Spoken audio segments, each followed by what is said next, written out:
Let me now welcome on board Anuj Khanna Soham, the founder, MD and CEO at Affle. They're the ones which have come out with the most dhamaka set of numbers. Anuj, hi, morning. Tell me how the company did perform in Q4 and what your expectations are going forward.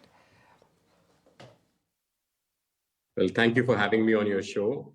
Affle has just reported fifth financial year results after the IPO.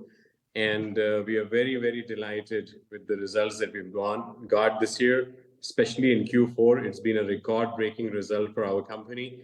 Over 500 crores of revenue, over 40% growth year on year, and delivering very strong financial results from even bottom line perspective. For the first time, profit before tax of our company exceeded 100 crores. EBITDA was close to 99 crores. And this is a really, really strong result for our company. And we are outlook for getting into the new financial year, FY2025, is very strong because this growth has been very broad-based. India business is growing well. Emerging markets business and India business together contributed to over 72% of our business. And we have seen a very strong recovery even in developed markets. So we are very bullish and very optimistic. That was the pain point, the developed market business, which was under pressure for some time now, which you are referring to is recovering. Can we infer from the comment you just made that the worst for international business segment is over now? Well, for our last financial year was a tough year for us in terms of developed markets, but our international business in emerging markets was continuing to be robust, and therefore we had a balanced growth, in the last year. In the Q4, the developed markets business also grew really well. We actually got 100% growth year on year in the developed markets in Q4. So the overall growth story of our company has always been intact. The challenges in developed markets were specific due to certain situations, and we are well past that now. We have achieved full recovery across, and we are seeing broad-based growth across all our markets. So what is the outlook when it comes to demand trends and the levels of client confidence? Can you give us an outlook for the first half of FY25? So our outlook for the first half of FY 2025 remains very, very strong. If you look at our numbers for even Q4, if we were to have even a sequential incremental improvement, a slight incremental improvement, you would see substantial growth versus what we did in H1 last year. So we know our numbers for H1 FY 2024. We know our numbers for Q4. If we take that as the exit run rate going into the current quarter as well as into the Q2, we try to look at that, we should see very favorable results in terms of sequential as well as year-on-year growth going forward. Right. Anuj, the other thing is, what type of acquisitions are you planning over the next 2 to 3 years? And how is it that you are intending to fund these? See, in terms of acquisition, I think the first statement that I would like to make is that in the last several years, we have fully integrated all the acquired businesses into our core platform.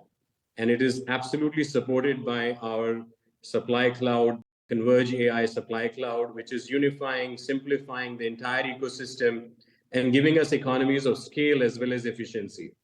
What we have also done is we have proven that our model of doing acquisitions, integrating acquisitions, expanding the margins of the acquired companies over a period of time is a model that we have shown good track record and success with. It has had its challenges, but we've also shown how we can overcome those challenges within a well-defined time like we did in the last financial year.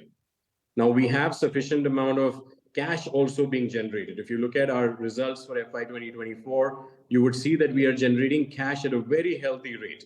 Almost 80 to 90% of our profits get converted to cash consistently, and therefore we are a very strong cash flow positive business. Going forward, 2 to 3 years view, I think there could be room for some more strategic acquisitions, but we'll be very selective, very careful, and our philosophy would now be integrate within the first year, full integration of the acquired asset within the first year, unlike what we were doing before, where we were taking almost 3 years to do the integrations during the COVID time. So even our last acquisition, UAPI, was fully integrated in less than 1 year into our core platform. And now we are operating as one single unified system and platform, going to market, offering our customers a whole suite of services and solutions powered by our supply cloud.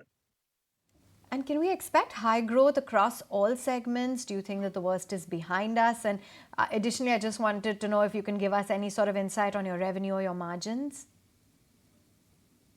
I would think so, yes.